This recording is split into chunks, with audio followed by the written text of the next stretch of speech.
Hey, what's going on, everyone? How you guys doing today? My name is Matt Jarbo. This is $3 Theater, and I once again I'm in my car because I'm just killing time while my girlfriend is shopping. And I thought to myself, why not make a couple videos because I've got the time to do it. And today has been an interesting day because I don't feel there's a lot going on anymore. I don't feel there's a lot really happening right now. So a lot of what we do get seems to be coming out of like left field in regards to, let's say, like it's a scoop, right? Or it's a hot tip, it's a lead.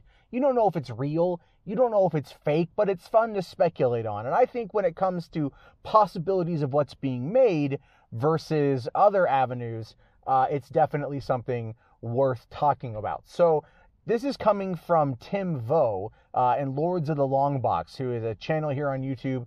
Tim's a buddy of mine. He's a good dude. Puts out some good content, especially if you like comic books.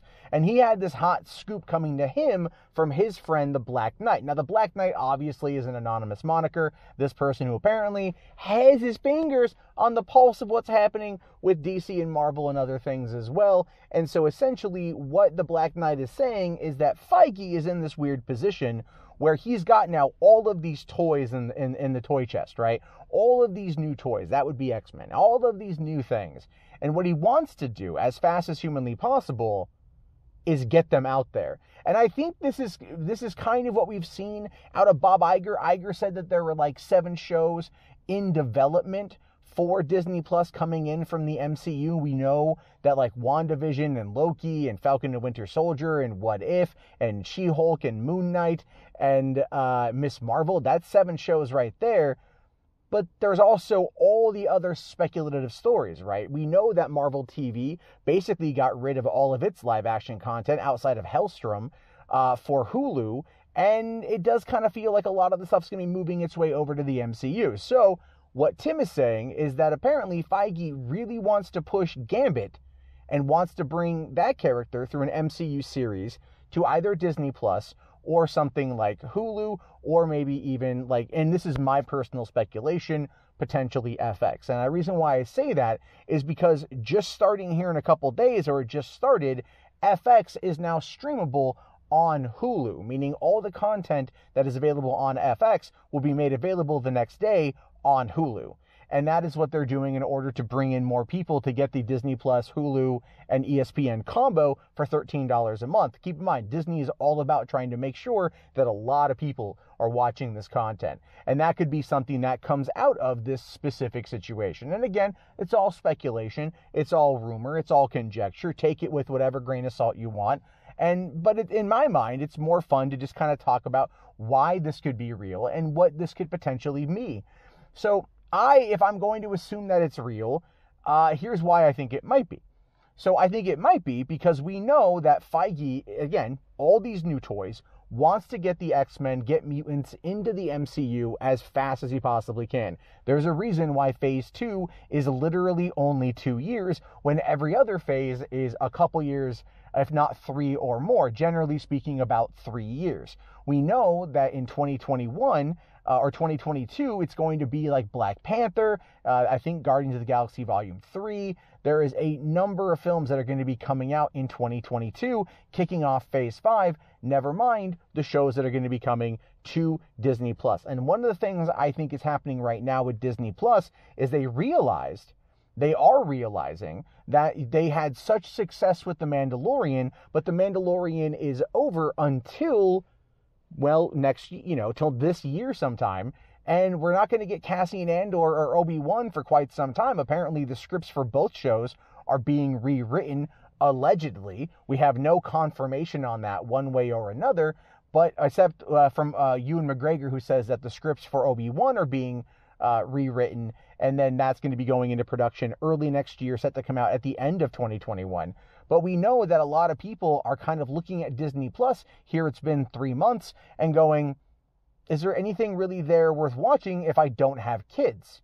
Now, I have kids, so trust me, there's stuff there worth watching, and we watch an obscene amount of it, to be honest with you. So that being said, I can see why them trying to fast track a Gambit show to Disney Plus would make the most amount of sense. Marvel Studios is in a much better position than Lucasfilm is overall across the board. Their television, whether good or bad, is still a relatively well-oiled machine that has output a great deal of live-action content since 2013. The movies, I think that kind of speaks for themselves, and Gambit was in pre-production for like the longest damn time, and it cycled through a number of directors. Now, what Tim Vo was saying was that basically Gambit would be a lot like James Garner's show Maverick, right? And I think it's going to be kind of like, kind of a case of the week sort of thing, where, he's kind of like, I don't want to say the anti-hero, but he's a good guy that does some bad things every once in a while, the typical type of scoundrel type guy that we all know Remy LeBeau to be,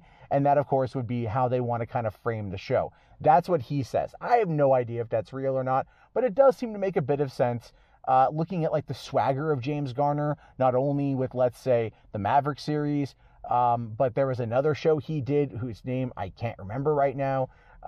It's not Columbo, that was Peter Falk. The Langford Files. It was the Langford Files. It was another type show like that. Again, another detective type show. And I think that, bringing that into the mix could actually work. And again, I don't know if that's real. I don't know if that's fake, but I could see it happening ultimately. So I find that to be very fascinating. I find that to be very interesting. And I really do hope that we get more information out of this. I know Channing Tatum came out even last year and was saying like that it's not dead.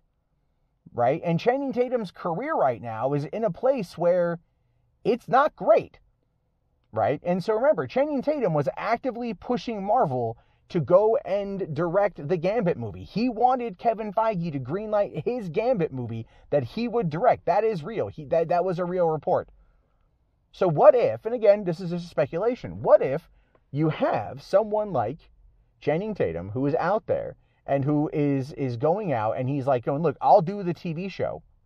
He's not beneath doing a television show. Channing Tatum's ego is not that big, but his care for the character is. Remember back in Comic-Con 2016, or 2015, when they brought everybody out on stage, X-Men, Deadpool, and Channing Tatum as Gambit to introduce Stan Lee back then. I was actually in Hall H when that happened, and it was a big deal, right? It was a big deal. So he's been campaigning to play this character for quite some time. Why not go to MCU? Why not go to MCU shows on Disney Plus? It just seems to make the most amount of sense if you look at it and you treat it as being realistic.